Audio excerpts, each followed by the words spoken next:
Dear students, this is Srinivasu, lecturer of Computer Science, ABN and PRR College of Science, Kobur. Okay, today we have to discuss about schema in DBMS. Okay, and schema అంటే ఏంటి, what are the importance of schema, where to use and how to use.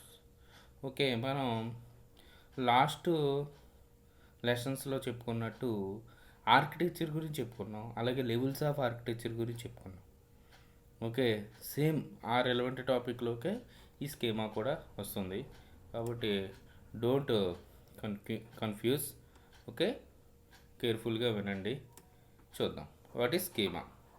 Schema is A design of database is called the schema. Design of the database అంటే డేటాబేస్ని design చేయటం. ఏంటి design చేయటం ఏంటి అని అంటే, మనకి డేటా అనేది ఏ విధంగా స్టోర్ అవుతుంది, రిలేషనల్ డేటాబేస్లో టేబులర్ ఫార్మేట్లో స్టోర్ అవుతుంది. అలాంటి టేబులర్ ఫార్మేట్లో స్టోర్ అయిన డేటాని మనం డిజైన్ చేస్తున్నాం. ఏ విధంగా డిజైన్ చేస్తామో ఒకసారి చూడండి. ఇక్కడ మనకి 3 టేబుల్స్ ఉన్నాయి. టేబుల్ అంటే ఏంటంటే మనకి ఇది nothing but A storage location. ఇప్పుడు చూడండి, కోర్స్ అనేది ఒకటి, స్టూడెంట్ అనేది ఒకటి, సెక్షన్ అనేది ఒకటి. ఇక్కడ కోర్సుకి సంబంధించిన ఏం కావాలి, స్టూడెంట్కి సంబంధించింది ఏమేమి కావాలి, సెక్షన్కి సంబంధించింది ఏం కావాలి, ఇవన్నీ మనం డిజైన్ ఆఫ్ డేటాబేస్ అంటాం. అంటే ఇలా డిజైన్ చేస్తాం. అలా డిజైన్ చేసే ప్లేసెస్ని మనం ఏమంటున్నాం, స్కీమా అని చెప్పి చెప్తున్నాం. కాబట్టి స్కీమా అంటే ఏంటి, design of database is called the schema. ఇక్కడ ఇంటర్నల్ స్ట్రక్చర్ అనేది మనకు కనపడదు, ఎక్స్టర్నల్ స్ట్రక్చర్ మాత్రమే కనపడుతుంది. అంటే డేటా ఎక్కడి నుంచి ఎక్కడికి వెళుతుంది, ఏ ప్లేస్ నుంచి ఏ ప్లేస్కి వెళుతుంది, ఎలా ట్రావెల్ అవుతుంది అనేది కనపడదు. కానీ ఏ టైప్ ఆఫ్ డేటా టేబుల్లో ఏ టైప్ ఆఫ్ డేటా అనేది మనం యాడ్ చేసి పెట్టుకుంటున్నాం, ఏ టైప్ ఆఫ్ డేటా అనేది ప్లేస్ చేస్తున్నాం, ఎన్ని టేబుల్స్కి ఇంటర్నల్ కనెక్టివిటీ ఉంది, ఈ ఎక్స్టర్నల్ యాక్టివిటీ ఏముంది అని చెప్పి మనం ఇందులో చెప్పుకుంటాం, స్కీమాలో చెప్పుకుంటాం. ఇక్కడ లెవెల్స్ ఆఫ్ ఆర్కిటెక్చర్లో కూడా మనం చెప్పుకున్నాం. ఇక్కడ conceptual level, internal level, okay, external level అని సేమ్ రెలవెంట్గానే ఇక్కడ వస్తుంది. ఇక్కడ మేజర్గా మనం స్కీమా అనేది 3 రకాలుగా డివైడ్ చేయడం జరిగింది. అవేంటి అని, ఒకటి ఫిజికల్ స్కీమా, రెండోది లాజికల్ స్కీమా, మూడోది view schema. Okay, first physical schema, logical schema, view schema. Same ఇలాగే మనం లెవెల్స్ ఆఫ్ ఆర్కిటెక్చర్లో మనం external level, internal level, logical level, ఆ కాన్సెప్చువల్ లెవెల్ అని చెప్పి చెప్పుకుంటున్నాం. కాబట్టి మీరు ఒకవేళ క్వశ్చనరీ కంపేర్ చేసి చూసిన ఇంచుమించు చాలా పాయింట్స్ అవి ఇవి ఒకేలాగా, కొన్ని పాయింట్స్ ఈజీగా కవర్ అయిపోతాయి. అంటే మీరు ఒక క్వశ్చన్ చదువుకుంటే 2 ఆన్సర్లు రాసుకోవచ్చు దీనికి సంబంధించింది. Architecture, levels of architecture, schema అని అంటాడు, లేదా లెవెల్స్ ఆఫ్ స్కీమా అని కూడా అంటాడు. కాబట్టి ఇది కూడా ఇంపార్టెంట్ కాన్సెప్టే. ఇది మనకి షార్ట్ ఆన్సర్ క్వశ్చన్ వచ్చే అవకాశం ఉంది. కాబట్టి నేను చెప్పే ఏ లెసన్స్ అయినా సరే, నోట్స్ అయినా సరే, ఏ ఒక్కటి వదలకండి. ఎందుకంటే ఆల్ ఆర్ ఇంపార్టెంట్ టాపిక్స్. మీకు వచ్చేవన్నీ వితిన్ సిలబస్లో వస్తాయి కానీ వితౌట్ సిలబస్లో రావు. కాబట్టి మీరు మీ వంతు వరకు 100% మీకు ప్రిపేర్ అయితే మంచి స్కోరింగ్ అనేది మీకు రావటం జరుగుతుంది. Okay, let's go to the main point. The schema are divided into 3 types. ఒకటి ఫిజికల్ స్కీమా అంటే ఏంటి చూద్దాం మనకి. ఓకే, ఆ ఫిజికల్ స్కీమా అనేది ఏ విధంగా డివైడ్ అయింది, ఎన్ని రకాలుగా డివైడ్ అయిందో చూద్దాం. Physical schema, the design of database at physical level is called physical schema. The design of database at physical level అంటే డేటాబేస్ని ఇక్కడ 3 రకాలుగా డిజైన్ చేస్తున్నారు. ఎలాగంటే ఫిజికల్గా ఒకటి, లాజికల్గా ఒకటి, వ్యూగా ఒకటి. అందులో how the data stored in the blocks of storage అంటే డేటా అనేది ఈ బ్లాక్స్ కింద ఎలా స్టోర్ అవుతుందో చెప్పబడే లెవెల్నే మనం ఏమంటున్నాం, ఫిజికల్ స్కీమా అంటే ఏ టైప్ ఆఫ్ అప్లికేషన్స్లో ఏ టైప్ ఆఫ్ స్ట్రక్చర్ ఉపయోగిస్తే, ఎలాంటి మెథడాలజీ ఉపయోగిస్తే మన యొక్క డేటా ఫిజికల్గా అంటే డేటాబేస్ డివైజెస్లో, ఓకే, హార్డ్ డిస్క్ కానీ, సర్వర్లో కానీ, ఓకే, క్లౌడ్లో కానీ డేటా ఏ విధంగా స్టోర్ అవుతుందో చెప్పబడే ప్లేస్ ఏంటి మనకి. ఆ ప్లేస్ని మనం ఏ లెవెల్లో బ్రీఫ్గా నేర్చుకోగలుగుతున్నాం, అంటే బ్రీఫ్గా మనం చూడగలుగుతున్నాం ఫిజికల్ స్కీమా. ఓకే, అంటే లెవెల్స్ ఉంటాయి. మనం ఫస్ట్ ఎక్స్టర్నల్ లెవెల్ అని చెప్పాం, అంటే ఎండ్ యూజర్స్. తర్వాత లాజికల్ లెవెల్ అని అన్నాం, ప్రోగ్రామర్స్ అన్నాం. తర్వాత ఇంటర్నల్ లెవెల్ అన్నాం, డేటా స్టోరేజ్ ప్లేస్. సేమ్ అదే అనమాట. కాబట్టి డేటా స్టోర్ చేసే ప్లేస్ని మనం ఎక్కడ ఐడెంటిఫై చేస్తాం? ఫిజికల్ స్కీమాలో ఐడెంటిఫై చేస్తాం. ఓకే, అలాగే లాజికల్ స్కీమా అంటే design of database at logical level is called logical schema. Programmers and database administrator work at this level. Programmers అంటే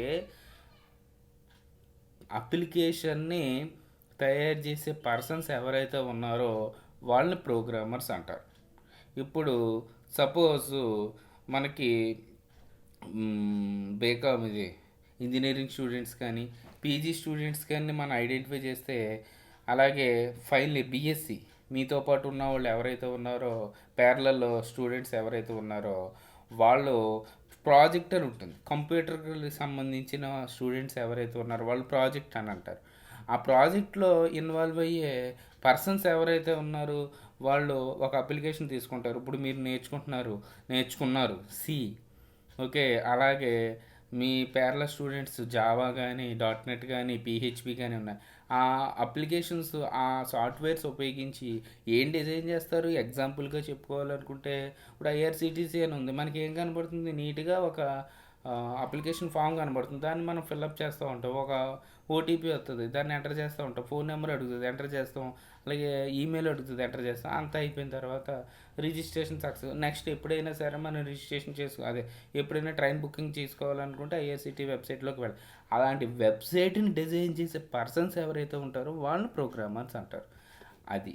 నెక్స్ట్ డేటాబేస్ అడ్మినిస్ట్రేటర్ అంటే డేటాని స్టోర్ చేసే ప్లేస్ ఏదైతే అవుతుందంటే DBMSకి సపోర్ట్ చేస్తే, లాస్ట్ క్లాస్లో చెప్పుకున్నాం వెండర్స్ అండ్ ప్రొడక్ట్స్ అని చెప్పుకున్నాం. అంటే మైక్రోసాఫ్ట్కి సంబంధించింది యాక్సెస్ కానీ, ఎక్సెల్ కానీ, అలాగే MySQL కానీ, వరాకిల్కి సంబంధించింది వరాకిల్ DBM. అలాంటి DBMS సాఫ్ట్వేర్ని కంట్రోల్ చేసుకునే పర్సన్స్ ఎవరైతే ఉన్నారో వాళ్ళని డేటాబేస్ అడ్మినిస్ట్రేటర్ అంటారు. ఈ 2 పర్సన్స్ ఇన్వాల్వ్ అయ్యే, అంటే వాళ్ళు చేసే వర్క్ని లాజికల్ స్కీమా అంటే వర్క్ని ఇక్కడ డివైడ్ చేసేసారు. చేసిన వర్క్ అంతా ఒక ప్లేస్లో స్టోర్ అవుతుంది. ఆ ప్లేస్లో స్టోర్ అయ్యే ఆ ఎంటైర్ ప్రాసెస్ని స్టోర్ అయ్యే ప్రాసెస్ని అంతా ఏమని చెప్తున్నాం? ఫిజికల్ స్కీమా అంటున్నాం. అసలు ఆ ప్లేస్లో స్టోర్ చేయడానికి కావలసిన ప్రొసీజర్ ఏదైతే ఉంటుందో ఆ ప్రొసీజర్ని ఇన్వాల్వ్ చేసే లాజికల్ అనాలిసిస్ ఏదైతే ఉంటుందో, అంటే ఈ విధంగా రాయాలి ప్రోగ్రాము, కోడింగ్. ఓకే, ఈ విధంగా మనం టేబుల్ని క్రియేట్ చేయాలి. ఓకే, ఈ టేబుల్కి తగ్గట్టుగా డేటాని ఇక్కడ ఇంట్రడ్యూస్ చేయాలి. అలాగా ఫేస్ చేసే ఏదైతే ప్రొసీజర్ ఉందో ఆ ప్రొసీజర్ని ఏమంటున్నాం మనం? లాజికల్ స్కీమా అంటున్నాం. అక్కడ ఎవరెవరు ఇన్వాల్వ్ అవుతారు? Programmers and database administrators. అది. కాబట్టి at this level data can be described as certain types of data records gets stored in data structures. However, the internal details such as implementation of data structure is hidden at this level, available at physical level. అంటే ఏమవుతుంది అంటే ఇక్కడ ఇంటర్నల్గా ఎక్కడ ఏ ప్లేస్లో store అవుతుందో అనేది అనవసరం. వర్క్ అనేది అంటే కోడింగ్ పార్ట్ ఏదైతే ఉంటుందో ఆ పార్ట్ అంతా మనకి లాజికల్ అనాలిసిస్. ఓకే, అంటే ఇప్పుడు సపోజ్ మీ సబ్జెక్ట్ ప్రకారంగా చెప్పుకోవాలనుకుంటే మీకు అకౌంట్స్ అనేది ఉంటుంది. ఇప్పుడు టాలీ అప్లికేషన్ ఏదైతే ఉంటుందో టాలీ గురించి కానీ, అలాగే ఇంకా సింపుల్గా తీసుకోవాలంటే సింపుల్ ఇంట్రెస్ట్ అనే ఒక సింపుల్ ఫార్ములా తీసుకున్నాం. అక్కడ సింపుల్ ఇంట్రెస్ట్ని మనం అంటే ఇంట్రెస్ట్ని క్యాలిక్యులేట్ చేయాలంటే ముందుగా మనకి ఏమొచ్చి ఉండాలి? ఏం రావాలి మనకి? Raw material, principal of amount ఉండాలి, నెంబర్ ఆఫ్ మంత్స్ ఉండాలి, what is the rate of interest ఉండాలి. ఈ 3 మనం ఏవైతే ఉన్నాయో ఇన్పుట్ వాల్యూస్ని తీసుకొని అసలు రేట్ ఆఫ్ ఇంట్రెస్ట్ ఎంత వచ్చిందో క్యాలిక్యులేట్ చేసుకుంటాం. ఇప్పుడు ఏం చెప్తున్నాం, మనకు అక్కడ ఫార్ములా అప్లై చేసిన తర్వాత రిజల్ట్ వస్తుంది. ఓకే, ఇప్పుడు ఎవరికైనా సరే మనం మీరు 10,000 తీసుకున్నారు, ఇంత ఇంట్రెస్ట్తో ఒక 1,000 రూపాయలు ఇంట్రెస్ట్తో 11,000 ఇవ్వండి అని అన్నాం. దాని తర్వాత నోట్ లెక్క ప్రకారంగా చెప్పేదాం. కానీ అక్కడ ఫార్ములా వేసి ఇదంతా చెప్తామా? చెప్పం. అంటే ఇన్పుట్ ఇస్తాం, అవుట్పుట్ వచ్చేస్తుంది. ఇక్కడ ఇన్పుట్ ఇచ్చి అవుట్పుట్ రావడానికి ఇన్నర్ ప్రొసీజర్ ఏదైతే ఉంటుందో ఆ ఇన్నర్ ప్రొసీజర్ని ఏ లెవెల్లో వాళ్ళు డీల్ చేస్తారని అంటే లాజికల్ లెవెల్లో డీల్ చేస్తారు. దాన్ని లాజికల్ స్కీమా అని అంటున్నాం. నెక్స్ట్ ఇంకోటి ఏంటి మనకి వ్యూ స్కీమా. వ్యూ స్కీమా అంటే వ్యూ అంటే ఏంటి? చూడటం. కాబట్టి design of data base at this level is called view schema. This is generally describes end users interaction with the database system. అంటే ఎండ్ యూజర్స్ ఎవరైతే ఉంటారో వాళ్ళు, అంటే ఇప్పుడు సపోజ్ సింపుల్గా చెప్పుకోవాలనుకుంటే, మీకు బాగా అర్థమయ్యే భాషలో చెప్పుకోవాలనుకుంటే, మీకు రిజల్ట్ వచ్చింది. రిజల్ట్ రాగానే మీరు ఎక్కడికి వెళ్తారు? ఏకేని వెబ్సైట్కి వెళ్తారు. అక్కడ రిజల్ట్ పేజ్లోకి వెళ్ళి ఎంటర్ హాల్ టికెట్ నెంబర్ అంటారు. ఎంటర్ హాల్ టికెట్ నెంబర్ ఇలా ఇవ్వగానే, మీ వ్యాలిడ్ హాల్ టికెట్ నెంబర్ ఇవ్వగానే సెర్చ్ అని ఉంటుంది, లేదా గెట్ రిజల్ట్ అని ఉంటుంది. అక్కడ ఇవ్వగానే మీకు ఒక స్ట్రక్చర్ కనబడుతుంది. ఓకే, మొత్తం ఒక టేబులర్ ఫార్మేట్లో మీ పేరు, మీ యొక్క హాల్ టికెట్ నెంబరు ఉంటే, గ్రూపు, ఇంకా ఏ సబ్జెక్ట్స్, ఏ సెమిస్టర్ రాసారు ఆ సెమిస్టర్, ఎన్ని క్రెడిట్ అన్నీ వచ్చేస్తాయి. అవి ఎవరికి కనబడతాయి? ఎండ్ యూజర్ కనబడతాయి. కాబట్టి డైరెక్ట్గా వాడు ఏం చేసాడు, ఎండ్ యూజరు సెర్చ్ కానీ గెట్ రిజల్ట్ అనే బటన్ మనం ప్రెస్ చేయగానే డేటా ఎక్కడి నుంచి వచ్చింది? డేటాబేస్ నుంచి వచ్చేసింది. కానీ ఇది ఎక్కడి నుంచి వచ్చింది, ఎలా వచ్చింది, ఏ ప్లేస్ నుంచి వచ్చింది, ఏ నెట్వర్క్ నుంచి వచ్చింది, అవన్నీ ఆడికి అనవసరం. వ్యాలిడ్ హాల్ టికెట్ నెంబర్ ఇచ్చినప్పుడు డేటా కనపడిందా లేదా అని చెప్పి ఇంటరాక్ట్ అయ్యే పర్సన్స్ ఎవరైతే ఉంటారో వాళ్ళని. ఇక్కడ కానీ వాడు వ్యాలిడ్ హాల్ టికెట్ నెంబర్ ఇచ్చారు, ప్రాపర్గానే వెళ్ళారు, కానీ రిజల్ట్ రాలేదనుకోండి, అప్పుడు ఏదైనా ప్రాబ్లం వచ్చినప్పుడు వీడు ఎవరికి రిపోర్ట్ చేస్తాడు అని అంటే ఈ పర్సన్స్కి రిపోర్ట్ చేస్తాడు. లాజికల్ స్కీమాలో ఉండే పర్సన్స్ ఎవరైతే ఉంటారు, ప్రోగ్రామర్స్, డేటాబేస్ అడ్మిన్. అప్పుడు వీడేం చేస్తాడు, అసలు అది డేటాబేస్లో స్టోర్ అయిందో లేదో అని చెప్పి ఫిజికల్ స్కీమాలోకి వెళ్తాడు. కాబట్టి ఎప్పుడైనా సరే చూడండి, ఇప్పుడు మీరు సింపుల్గా ఇంటర్నెట్ బ్యాంకింగ్కి సంబంధించింది మీ బ్యాంక్ మేనేజర్లు, అదే బ్యాంక్ క్లర్క్ మీకు యూజర్ నేమ్ పాస్వర్డ్ ఇచ్చాడు అనుకోండి, రెగ్యులర్గా యూజ్ చేస్తున్నారు. కొన్ని రోజులు ఏంటంటే దాన్ని యూజ్ చేయడం మర్చిపోయారు. వెంటనే తర్వాత మర్చిపోయారు యూజ్ చేయడం, అంటే దాని యొక్క అవసరం లేదు. తర్వాత ఒక 2-3 నెలల తర్వాత అవసరం వచ్చింది, వెంటనే లాగిన్ అవుతాం. ఆ టైంలో మీకు యూజర్ నేమో పాస్వర్డ్ ఏదో మర్చిపోయారు. మర్చిపోయినప్పుడు వెంటనే రాంగ్ పాస్వర్డ్ ఇచ్చేసారు. ఇవ్వగానే ప్లీజ్ కాంటాక్ట్ హోమ్ బ్రాంచ్ అని చెప్పి వస్తుంది. ఓకే, అప్పుడు వెంటనే ఏం చేస్తారు, ఫిజికల్గా ఆ బ్యాంకింగ్ ఎక్కడైతే బ్యాంక్ ఉందో ఆ బ్యాంకుకి వెళ్ళి రిక్వెస్ట్ చేసుకుంటారు. వాడు వెంటనే అప్లికేషన్ ఇచ్చి ఫిల్ చేస్తాడు. లేదంటే వాడే నిన్ను పిలిచి ఏంటంటే మీ యొక్క మొత్తం ప్రూఫ్స్ ఏంటో చూపించమంటాడు. చూపిస్తే అక్కడ వాడు వెరిఫై చేస్తాడు. వెరిఫై చేసి ఇది వ్యాలిడా నాట్, అలా వెరిఫై చేసేవాడు ఎవరైతే ఉంటారో వాళ్ళు ప్రోగ్రామర్స్, అడ్మినిస్ట్రేటర్స్ అంటారు. అసలు ఇది ఏంటో ఒకసారి చూద్దాం. ఓకే, ఇప్పుడు for example the following diagram, ఏదైతే ఈ డయాగ్రామ్ ఉందో ఆ డయాగ్రామ్ గురించి చూద్దాం. Okay, for example we have a schema that shows the relationship between 3 tables. ఇప్పుడు స్కీమాని మనం చూద్దాం, ఎలాంటి అసలు రిలేషన్ ఏముందో చూద్దాం. అందులో కోర్స్ అనే ఒక టేబుల్, స్టూడెంట్ అనే ఒక టేబుల్, అలాగే సెక్షన్ అనే ఒక టేబుల్. చూడండి, కోర్స్ అనే టేబుల్ ఉంది, స్టూడెంట్ అనే టేబుల్ ఉంది, సెక్షన్ అనే టేబుల్ ఉంది. The above diagram only shows the design of database. డేటాబేస్ని ఏ విధంగా డిజైన్ చేశారో ఉంది. It does not show data present in those tables. Schema is only a structure view of data. అంటే ఇక్కడ మెయిన్ ఈ థింగ్స్ ఏవైతే ఉన్నాయి, కోర్సు కంటే course ID, BSc or BCom, course name, ID something, బీఎస్సీకి ఒక నెంబర్ ఉంది. మీరు ఆల్ టికెట్ ఫిల్ చేసేటప్పుడు బీఎస్సీ వాళ్ళకి ఒక నెంబర్ వేస్తారు, బేకామ్లో అలాగేది. కోర్స్ నేమ్ ఇక్కడ మీరు లెటర్స్లో రాస్తారు. డిపార్ట్మెంట్, ఓకే, ఏ డిపార్ట్మెంట్, కామర్స్ డిపార్ట్మెంటా, కంప్యూటర్ డిపార్ట్మెంటా, ఆ విధంగా. అలాగే స్టూడెంట్ ఆల్ టికెట్ నెంబర్, లేదా student roll number, student name. ఈ కోర్స్ ఐడి స్టూడెంట్కి వచ్చింది. చూడండి, ఇక్కడ కోర్స్ ఐడి ఎక్కడలో ఎందులోకి వచ్చింది, స్టూడెంట్లోకి వచ్చింది. అంటే ఇక్కడికి రిలేషన్షిప్ ఉందా లేదా, ఉంది. అంటే ఈ స్టూడెంట్ ఏ కోర్స్ నేర్చుకున్నాడో ఈ టేబుల్కి వస్తుంది, అంటే ఇక్కడి నుంచి ఇక్కడికి రిలేషన్. తర్వాత section ID, student ID, course ID. ఇప్పుడు మీకు బేకామే ఉంది, 2 సెక్షన్ల కింద డివైడ్ చేసేసారండి. అప్పుడు సెక్షన్ ఏంటి, అందులో స్టూడెంట్ రోల్ నెంబర్ వస్తుంది, ఈ సెక్షన్ నెంబర్ వస్తుంది, కోర్స్ ఏ కోర్స్ నేర్చుకుంటున్నాడు.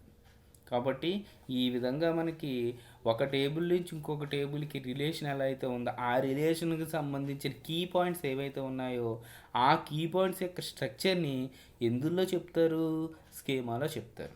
అదే మనం ఇక్కడ చెప్పాడు 3 టేబుల్స్ ఉన్నాయి, ఆ 3 టేబుల్స్కి రిలేషన్షిప్ అనేది ఏ విధంగా ఉన్నదో ఇందులో చెప్పడం జరిగింది అనమాట.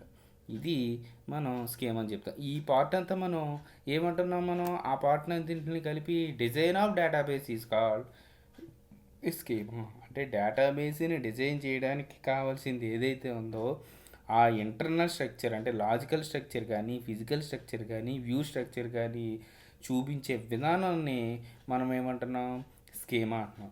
ఇందులోనే మనకి ఇంకొకటి ఏముంటుంది అంటే సింపుల్గా సబ్ స్కీమా అంటారు. అంటే ఇప్పుడు ఇదే టేబుల్ ఉంది చూడండి, ఇదే టేబుల్ ఉంది, ఈ టేబుల్ ఇంకా డివైడ్ చేసేసారు, లేకపోతే ఈ టేబుల్ డివైడ్ చేశారు, అంటే సబ్సెట్ ఆఫ్ స్కీమానే మనం సబ్ స్కీమా అంటాం. అలాగే ఇంకోటి చూద్దాం, ఇదిగోండి ఈ స్కీమా గురించి ఇంకోటి చూపిస్తాం. ఇది లాజికల్ స్కీమా. ఇక్కడ చూడండి, నేమ్ అని ఇచ్చాడు, సంథింగ్ వర్కింగ్ ప్రొసీజర్ ఇచ్చాడు, అమౌంట్ ఇచ్చాడు, షేర్ ఇచ్చాడు. అంటే నేమ్ ఈ ఏదైతే ప్రోడక్ట్స్ ఉన్నాయో ఆ ప్రోడక్ట్స్ యొక్క హౌ మచ్ అమౌంట్, ఎంత అమౌంట్ అనేది గెయిన్ చేసింది, ఆ గెయిన్ చేసింది కానీ లాస్ అయింది కానీ, షేర్లు ఎంత అయినాయి, ఇదంతా మనకి ఒక టేబులర్ ఫార్మేట్లో కనబడుతుంది. అంటే లాజికల్ ఆపరేషన్స్ అప్లై చేసి మనకి ఇక్కడ దాన్ని ఒక పర్టికులర్ ప్లేసెస్లో ఇలా ఫిజికల్గా ఏ టేబుల్లో అయితే స్టోర్ అయ్యింది, ఏ డేటాబేస్లో స్టోర్ అయ్యిందో చెప్పే ప్రొసీజర్ని మనం ఫిజికల్ అని అంటున్నాం. ఈ ఎంటైర్ ప్రాసెస్ని ఏమంటున్నాం మనం, స్కీమా అంటున్నాం. నెక్స్ట్ ఏంటి, సబ్ స్కీమా. ఇదిగోండి సబ్ స్కీమా. ఈ sub schema is a subset of schema and inherits the same property that schema అన్నాడు. ఇన్హెరిట్ అంటే ఏం లేదండి, ఒక టేబుల్లో అంటే ఒక ప్లేస్ నుంచి ఇంకొక ప్లేస్లోకి ఫస్ట్, అంటే సపోజ్ మనం ఎగ్జాంపుల్ తీసుకుందాం, ఏ అనేది ఒక టేబుల్ ఉంది, బి అనేది ఒక టేబుల్ ఉంది. ఏ టేబుల్లో కొన్ని వాల్యూస్ ఉన్నాయి, ఒక 10 వాల్యూస్ ఉన్నాయి. బి అనే టేబుల్లోకి ఒక 5 వాల్యూస్ ఉన్నాయి. ఇప్పుడు ఏ అనే 10 వాల్యూస్లోంచి ఒక 3 వాల్యూస్ని బి అనే టేబుల్లోకి మనం తెచ్చుకున్నాం అనుకోండి, దాన్ని ఇన్హెరిట్ అంటాం. కాబట్టి ఇక్కడ సబ్ స్కీమా అంటే ఏంటంటే subset of schema and inherits, అంటే స్కీమాలో ఉన్న వాల్యూస్ని సబ్ స్కీమాలోకి తెచ్చుకుంటే ఆ ప్రొసీజర్నే సబ్ స్కీమా అంటాం. అంటే ఫుల్ టేబుల్ని 2 పార్ట్స్ కింద డివైడ్ చేసేసాం అనుకోండి, దాన్ని సింపుల్గా సబ్ స్కీమా అంటాం. ఇక్కడ చూడండి ఎగ్జాంపుల్, స్టూడెంట్ అనే టేబుల్ ఉంది చూడండి, స్టూడెంట్ ఐడి, స్టూడెంట్ నేము, స్టూడెంట్ అడ్రస్. ఓకే, ఇంకా అలాగే ఇంకో స్కీమ్ ఏంటి, కోర్స్ ఐడి, కోర్స్ నేమ్. ఇప్పుడు ఇక్కడ ఈ స్కీమాలోంచి ఉపయోగించుకుని ఇంకొక టేబుల్ని క్రియేట్ చేశారు, దీన్నే సబ్ స్కీమా అంటారు. చూడండి, ఇక్కడ నుంచి స్టూడెంట్ ఐడి వచ్చింది, ఇక్కడ నుంచి కోర్స్ ఐడి వచ్చింది, ఎడిషనల్గా మార్క్స్ తీసుకున్నాం. ఈ పార్ట్ని ఏమంటున్నాం మనం, సబ్ స్కీమా అంటున్నాం. అర్థమైందమ్మా? అది కాబట్టి ఇక్కడ subset of schema is known as sub schema అంటారు. సబ్సెట్ అంటే ఇందులోంచి ఇక్కడ 3 వాల్యూస్ ఉన్నాయి, ఒక వాల్యూని తీసుకోవచ్చు. ఇక్కడ 2 వాల్యూస్ ఉన్నాయి, ఒక వాల్యూని ఇక్కడ తీసుకోవచ్చు. ఎడిషనల్గా ఈ ఓన్గా ఒక వాల్యూ ఇచ్చాడు. ఇప్పుడు ఈ పార్ట్ని ఏమంటున్నాం, సబ్ స్కీమా అంటున్నాం. దీన్ని ఏమంటున్నాం, స్కీమా అంటున్నాం. దీన్ని స్కీమా అంటున్నాం. కాబట్టి ఈ ఎంటైర్ ప్రొసీజర్ని మనం ఏమంటున్నాం, స్కీమా అండ్ సబ్ స్కీమా అని చెప్తాను. అదే సబ్ స్కీమా అంటే ఏంటి, సింపుల్గా sub schema is a subset of schema and inherits the same property the schema has అని. అంటే అక్కడ ఏ ప్రాపర్టీ ఉందో అదే ప్రాపర్టీ యూజ్ చేసుకోవాలి. ఇక్కడ దీనికి ఏవైతే అప్లికేబుల్ ప్రాపర్టీస్ ఉంటాయో అవి దీనికి వచ్చేస్తాయి, దీనికి అప్లికేబుల్ ప్రాపర్టీస్ ఏవైతే ఉన్నాయో దీనికి వచ్చేస్తాయి. కాబట్టి ఇక్కడ స్టూడెంట్ ఐడి అంటే ఇక్కడ ఇచ్చిన ఐడి ఇక్కడ కాల్ అవుతుంది, ఇక్కడ కోర్స్ ఐడి అంటే ఇక్కడ ఇచ్చిన ఐడి ఇక్కడ కాల్ అవుతుంది. అంటే సింపుల్గా తీసుకోవాలంటే స్టూడెంట్కి ఏమేమి డీటెయిల్స్ ఉన్నాయి, స్టూడెంట్ రోల్ నెంబర్ అంటే student ID, student name, student address ఇచ్చాడు. Okay, course ID, course name.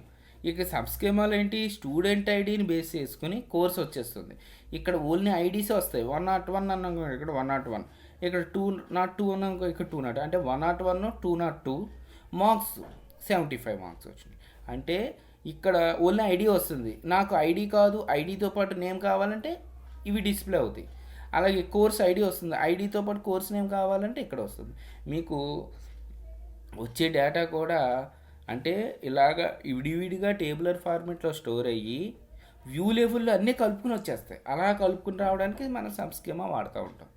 కాబట్టి డిజైన్ ఆఫ్ డేటా స్ట్రక్చర్ని మనం ఏమంటున్నాం, స్కీమా అంటే డిజైన్ ఆఫ్ డేటాబేస్. ఓకే, అంటే స్ట్రక్చర్ ఆఫ్ డేటాబేస్ని మనం ఏ విధంగా చెప్పుకుంటున్నాం, స్కీమా అని చెప్పుకుంటున్నాం. కాబట్టి మీకు లెవెల్స్ ఆఫ్ ఆర్కిటెక్చర్ కానీ అలాగే స్కీమా కానీ మీకు అక్కడ లెవెల్ అని అడిగినప్పుడు లెవెల్ బేస్ చేసుకుని క్వశ్చన్ని మీరు రాయండి. అలాగే స్కీమా అని అడిగాడు అనుకోండి, ఓన్లీ డిఫరెన్స్ ఒకటే, స్కీమా లెవెల్ అని ఉంటుంది. లెవెల్ అంటే internal level, logical level, external level అని ఉంటుంది, లేదా conceptual level or logical level అని కూడా అంటారు. అలాగే స్కీమా అంటే physical schema, logical schema, view schema.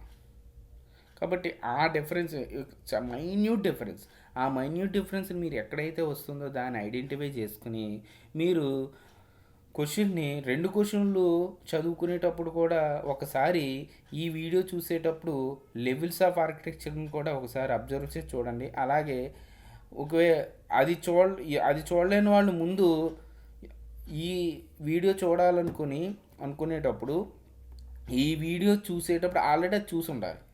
లేదు అది చూడకండి చూద్దాం అనుకున్నారనుకోండి, ఒక్కసారి ఒక 10 నిమిషాలు మీరు దాన్ని, ఒక 20 నిమిషాలు దాని మీద ఫోకస్ పెట్టి ఆ లెవెల్స్ ఆఫ్ ఆర్కిటెక్చర్ గురించి అది విన్న తర్వాత అప్పుడు ఇది చదవండి అండ్ ఇది చూడండి. మీకు ఆ డిఫరెన్సెస్ ఏంటి, అసలు ఏ విధంగా మనం డివైడ్ చేయడం జరిగిందంతా మీకు ఫుల్ క్లారిటీ వస్తుంది. ఓకే, కాబట్టి డోంట్ కన్ఫ్యూజ్. కాబట్టి మీరు ఇది వీడియో లెసన్స్ కాబట్టి మీకు ఇంకా చాలా యూజ్ఫుల్గా ఉంటాయమ్మా. ఇప్పుడు సపోజ్ మన క్లాస్ అనుకోండి, ఒక పాయింట్ చెప్పి నేను ముందుకు వెళ్ళిపోయాను, ఓ 10 నిమిషాలు అయిపోయింది. తర్వాత మీరు పాయింట్ అడిగినప్పుడు మనం ఆ టైం ఉంటే చెప్పొచ్చు, లేదంటే తర్వాత క్లాస్లో చెప్పవలసి వస్తుంది. ఓకే, లేదా అప్పటికప్పుడు చెప్పవలసి వస్తుంది. కాబట్టి అది అందరికీ రీచ్ అవుతుందో లేదో తెలియదు. కానీ మీరు ఇక్కడ ఏదైనా పాయింట్ మిస్ అయ్యారనుకోండి, మళ్ళీ వెనక్కి వెళ్ళి ముందుకు వినొచ్చు. కాబట్టి వినేటప్పుడు కూడా కొంచెం మైండ్ని దీని మీద ఈ 20 నిమిషాలు కొంచెం మీరు ఫోకస్ చేసి వింటే దానికి రిలవెంట్ మేము మెటీరియల్ కూడా ఇస్తాం. కాబట్టి చాలా యూస్ఫుల్ అవుతుంది. 1-2 సార్లు వినవచ్చు, మర్చిపోయినా మళ్ళీ వెనక్కి వచ్చి వినొచ్చు. కాబట్టి రివైండ్ చేసుకుని వినొచ్చు, అంతా మీకు హెల్ప్ఫుల్గా ఉంటుంది. కాబట్టి మీరు కొంచెం బాగా ఈ లెసన్స్ని ఫాలో అవ్వండి. మీకు సంబంధించిన మెటీరియల్స్ కానీ అన్నీ కానీ మీ వాట్సాప్లో షేర్ చేయడం జరుగుతుంది. ఓకే, మీరు ఫస్ట్ యూనిట్కి సంబంధించిన టోటల్ మొత్తం మెటీరియల్ని ఫార్వర్డ్ చేశాను. అలాగే ఈ సెకండ్ యూనిట్కి సంబంధించింది కూడా మీకు త్వరలో ఈ టోటల్ మెటీరియల్ని ఒకే పార్ట్ కింద నేను షేర్ చేద్దామని ఇప్పుడు వరకు ఇవ్వలేదు. ఓకే, అంటే లెసన్ బై లెసన్ కాకుండా టోటల్ యూనిట్ అంతా ఒకేసారి ఇస్తే మీరు కూడా చదువుకుని రాసుకోవడానికి బాగుంటుందని చెప్పి ఇవ్వలేదు. కాబట్టి త్వరలో మీకు ఈ టాపిక్లు అయిపోయిన తర్వాత మీకు వాట్సాప్లో షేర్ చేస్తాను. దాన్ని మీరు కొంచెం జాగ్రత్తగా ఫాలో అవుతూ ఈ వీడియోస్ని కూడా ఫాలో అయితే మీకు కొంచెం మంచి సబ్జెక్ట్ వస్తుంది. అలాగే దానికి సంబంధించింది మీకు మార్క్స్ కూడా బాగా గెయిన్ అవుతాయి. Okay, thank you.